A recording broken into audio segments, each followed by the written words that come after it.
Desde o começo de Elbaf, todos pensaram que esse seria o arco do Usopp, que seria aqui, na Ilha dos Gigantes, onde ele finalmente evoluiria, despertaria seu Haki da Observação e, por fim, se tornaria um bravo guerreiro do mar. Porém, mesmo depois de mais de 60 capítulos dentro desse mesmo arco, nada aconteceu e nem parecia que iria acontecer. E aí veio o capítulo 1189. E aquela cena do Usopp finalmente utilizando o Haki da Observação pela primeira vez em 12 anos de serialização pode ser a porta de entrada para uma grande evolução.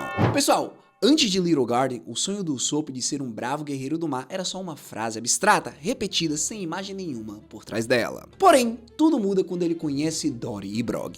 Os dois gigantes passam a representar para ele honra, coragem, orgulho guerreiro, disposição real para encarar a morte e lealdade inabalável ao próprio sonho, mesmo depois de décadas de duelo sem nenhum vencedor. Foi a partir desse encontro em específico que Elbaf deixou de ser apenas uma ilha no mapa. Ele virou o destino idealizado pelo Usopp, o lugar que carrega fisicamente a imagem exata do homem que ele sempre quis se tornar. Isso por si só já separava Elbaf de qualquer outro arco dentro da própria jornada da tripulação. Para Usopp em específico, esse lugar sempre foi a imagem viva dos próprios ideais pessoais, carregada por mais de 1000 capítulos de distância. E é por isso que muita gente acaba não entendendo o que aconteceu agora e o que aconteceu nos arcos anteriores. Egghead, por exemplo, parecia perfeito para o Frank, já que ele é o engenheiro do bando e estudou tecnologia do Vegapunk durante o timeskip inteiro. Só que o Oda nunca prometeu de forma explícita que aquele arco pertenceria a ele. O Wano também parecia perfeito para o Zoro, a terra dos samurais, cheia de espadachins, ligado à própria linhagem dele através do clã Shimotsuki e a ligação com Ryuma.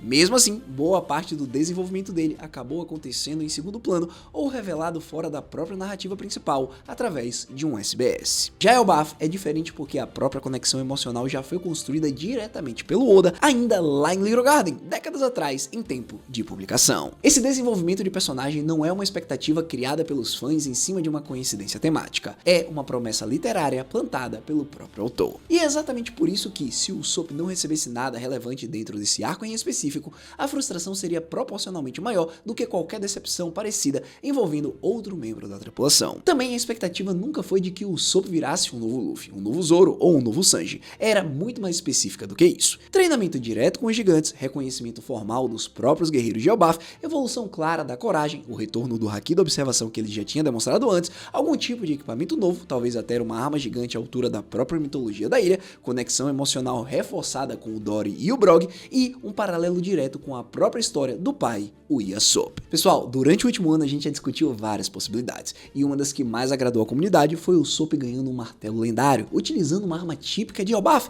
inspirando os próprios gigantes através de um discurso ou de um ato de bravura, salvando o Luffy em um momento decisivo, liderando algum tipo de evacuação, ou finalmente assumindo um papel de forma mais séria e não apenas cômica. Galera, até boa parte do arco, a realidade pareceu muito mais modesta do que essa expectativa toda. Enquanto a Robin recuperava o próprio passado ao lado do Sol, o Chopper explorava elementos ligados à própria identidade médica, o Frank tinha contato direto com tecnologia avançada e a Árvore Adão, e o Zoro e o Sanji recebiam lutas e provações claras de evolução, o Usopp passou boa parte de Elbaf sem nenhum momento de protagonismo comparável. Ele não treinou diretamente com os gigantes, não recebeu um grande avanço de poder, não liderou nenhum momento central da própria trama e não pareceu, durante um bom tempo, estar mudando de verdade. E isso incomoda tanto, justamente porque o Usopp sempre foi construído como um personagem de crescimento emocional constante. Mesmo nos momentos em que ele continuava fisicamente fraco, ele evoluía por dentro. O problema nunca foi ele continuar sentindo medo, o problema é a sensação de que esse medo estava apagando momentaneamente tudo o que ele já tinha superado em arcos anteriores. Vale reparar ainda que essa frustração ganha força extra justamente pela comparação direta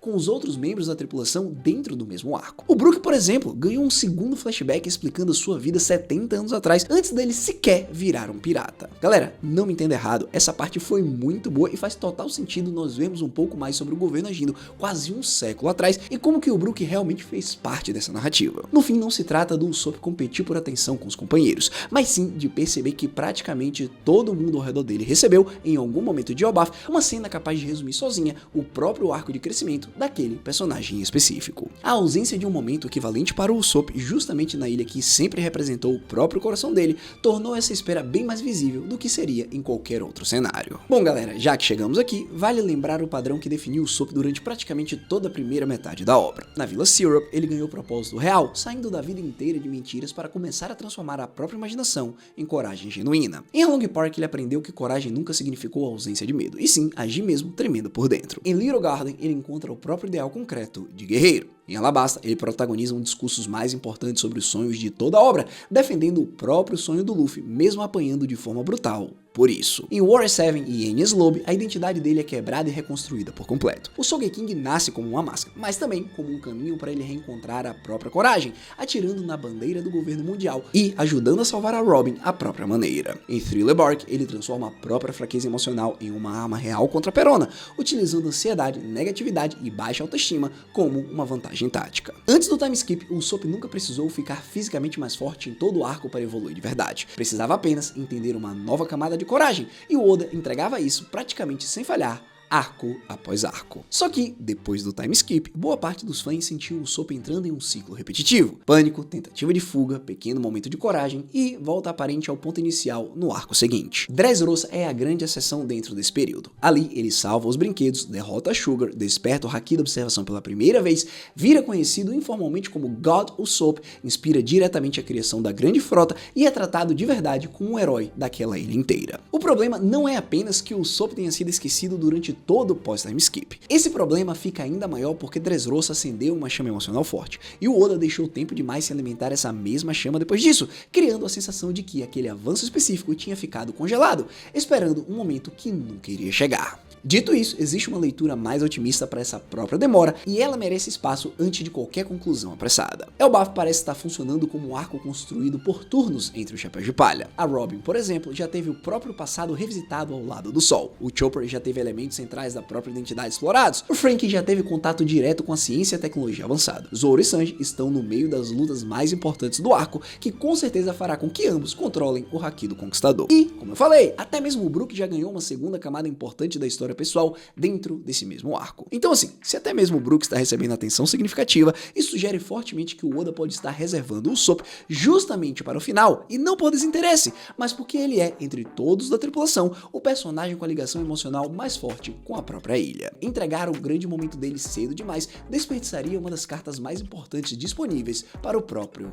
clímax. Também vale reparar que, mesmo antes do grande momento específico, o Usopp já vinha demonstrando um comportamento mais firme do que o padrão clássico deles em arcos anteriores. Historicamente, ele entra em pânico, foge ou hesita, sofre bastante e só encontra coragem perto do fim do arco. Aqui em Elbaf, ele já se levantou diante de ameaças gigantescas, incluindo o próprio Imu, de forma muito mais imediata do que praticamente qualquer confronto anterior. Isso por si só já sugere algo interessante. A versão do Usopp que normalmente só aparece na reta final de cada arco, já apareceu bem mais cedo dessa vez. Se esse padrão realmente se confirmar, o próximo passo dele precisa ser algo inédito, porque a versão corajosa de última hora já foi antecipada, o que empurra qualquer clímax futuro para um patamar ainda maior do que o habitual. E é exatamente dentro desse contexto que o capítulo 1189 entrega o detalhe que reacende essa esperança inteira. No meio do próprio combate entre Luffy e Mu, o Usopp sente à distância uma mudança brusca na energia do capitão, mesmo sem ver a cena diretamente. E isso importa porque o último grande avanço confirmado do Haki dele aconteceu justamente lá em Dressrosa,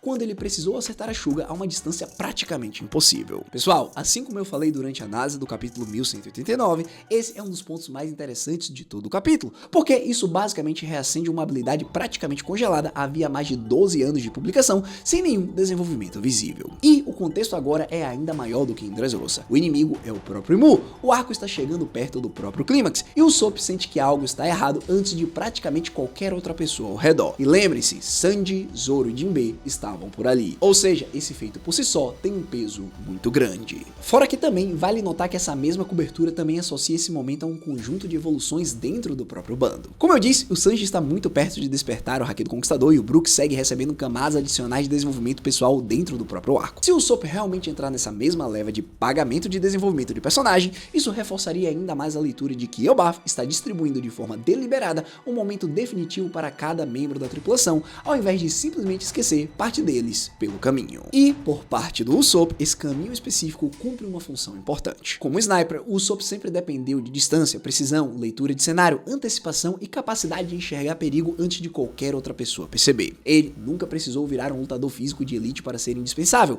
o que ele sempre precisou é se tornar com clareza cada vez maior o melhor suporte à distância que a tripulação inteira possui. Dentro dessa lógica, o próprio haki dele poderia evoluir para sentir aliados feridos a quilômetros de distância, localizar inimigos completamente escondidos, prever trajetórias de ataques com antecedência real, guiar disparos praticamente impossíveis e coordenar a própria tripulação durante o caos de uma guerra em grande escala. No fim, o Usopp não precisa da observação avançada para lutar do jeito que o Luffy luta. Ele precisa dela para enxergar exatamente aquilo que nem o próprio capitão consegue perceber no meio do combate. Então, considerando tudo isso, existem 3 caminhos plausíveis para esse desenvolvimento finalmente se completar. O primeiro, e provavelmente o mais esperado, é uma espécie de despertar completo do próprio haki, gerando um alcance muito maior, precisão quase absurda, percepção de vida à distância, leitura emocional refinada e até uma versão limitada de antecipação parecida com a visão de curto prazo. Já o segundo caminho envolve alguma arma ou poder específico de Elbaf, incluindo a possibilidade do uso temporário de alguma arma ligada aos próprios gigantes ou até uma nova combinação envolvendo as sementes que ele utiliza em seu arsenal. Por fim, o terceiro caminho, mais dramático de todos, envolve sacrifício estratégico. O Usopp ficando para trás, sozinho, permitindo que o resto da tripulação escape ou se organize,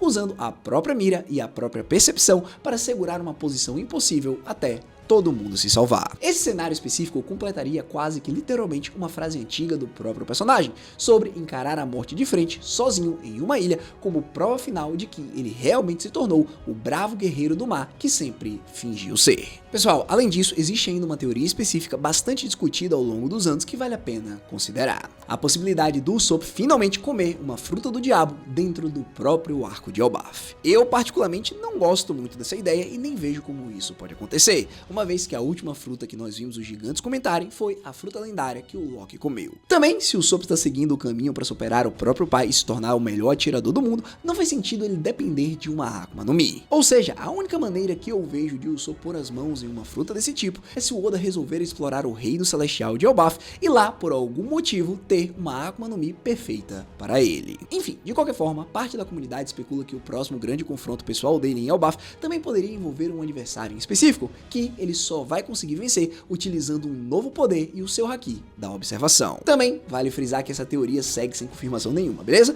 Mas ela reforça um ponto importante. Mesmo os fãs mais céticos concordam que existe um padrão temático reconhecível esperando para ter algum tipo de desenvolvimento, e não apenas uma esperança vazia sem fundamento. E existe uma ressalva importante que merece espaço antes de fechar esse ponto. Mesmo que essa teoria específica se confirme, ela precisaria ser tratada com cuidado pelo próprio roteiro do Oda. O Usopp nunca foi construído como um personagem de poder bruto, e uma fruta poderosa demais correria o risco de descaracterizar completamente o que sempre tornou ele especial dentro da tripulação. O ideal, dentro dessa própria teoria, seria um poder que reforçasse justamente as qualidades que ele já possui, como precisão, criatividade ou percepção, ao invés de simplesmente transformá-lo em mais um lutador convencional. E isso cai exatamente no que eu disse agora há pouco. Qualquer discussão sobre o futuro do Usopp também precisa passar pelo Yasopp, um dos maiores atiradores do mundo e membro da tripulação do Shanks. Se Elbaf aproxima a própria trama do Ruivo, dos gigantes da guerra final, o caminho do Usopp praticamente precisa cruzar cedo ou tarde com o do próprio pai. Ele não precisa provar que já é mais forte do que o Yasopp, ele precisa provar que construiu algo genuinamente próprio. Enquanto o Yasopp virou uma lenda partindo atrás do próprio sonho e deixando o filho para trás, o Usopp poderia virar uma lenda justamente por ficar, por continuar de pé quando as pessoas ao redor mais precisavam dele. Existe ainda a própria Grande Frota, criada em boa parte graças à influência dele em Dressrosa, que ainda pode retornar caso Elbaf realmente conduza a história rumo à guerra final. E, no fundo, talvez seja exatamente essa a função mais importante do Usopp dentro de um bando que inclui um Deus do Sol, um aspirante a Rei do Inferno e um guerreiro movido por ciência avançada. Ele continua sendo o chapéu de palha mais humano, carregando medo, insegurança e coragem imperfeita, provando sempre que consegue que uma pessoa comum também é capaz de mudar o rumo do próprio mundo. No fim, pessoal, eu concordo com a maior parte das críticas. Sim, é justo se sentir frustrado com o ritmo de desenvolvimento do Usopp até esse ponto específico de Elbaf, porque essa ilha sempre foi construída como parte essencial da própria alma dele desde Little Garden. Mas o capítulo 1189 reacende uma pista real demais para ser ignorada. O haki da observação dele voltou, sugerindo que o papel final dele nessa guerra vai depender muito mais da percepção, da coragem e do sacrifício do que da força bruta. Diante disso, eu tenho que te dizer, Elbaf ainda pode ser o arco do Usopp. Não porque ele vai se tornar o membro mais forte da tripulação, mas porque ele pode finalmente provar, de uma vez por todas, que coragem nunca significou deixar de ser fraco. Significa continuar de pé, sozinho se preciso, mirando pro impossível, exatamente no momento em que todo mundo ao redor depende dele para não fugir. Bom, agora me diz aí, você acredita mais na hipótese do Haki, na arma lendária, ou no sacrifício estratégico como verdadeiro ponto de evolução do Usopp durante Elbaf? Também, você acha que a teoria da fruta faz sentido para o personagem, ou prefere que ele continue completamente humano até o fim? Não sei, deixa aí nos comentários. Agora, se você chegou até aqui, eu só te peço duas coisas: deixa o like e se inscreve no canal. E, caso você queira entender um pouco mais como é que o Zoro e o Sanji vão evoluir até o final do arco, clica nesse vídeo que tá aparecendo na sua tela.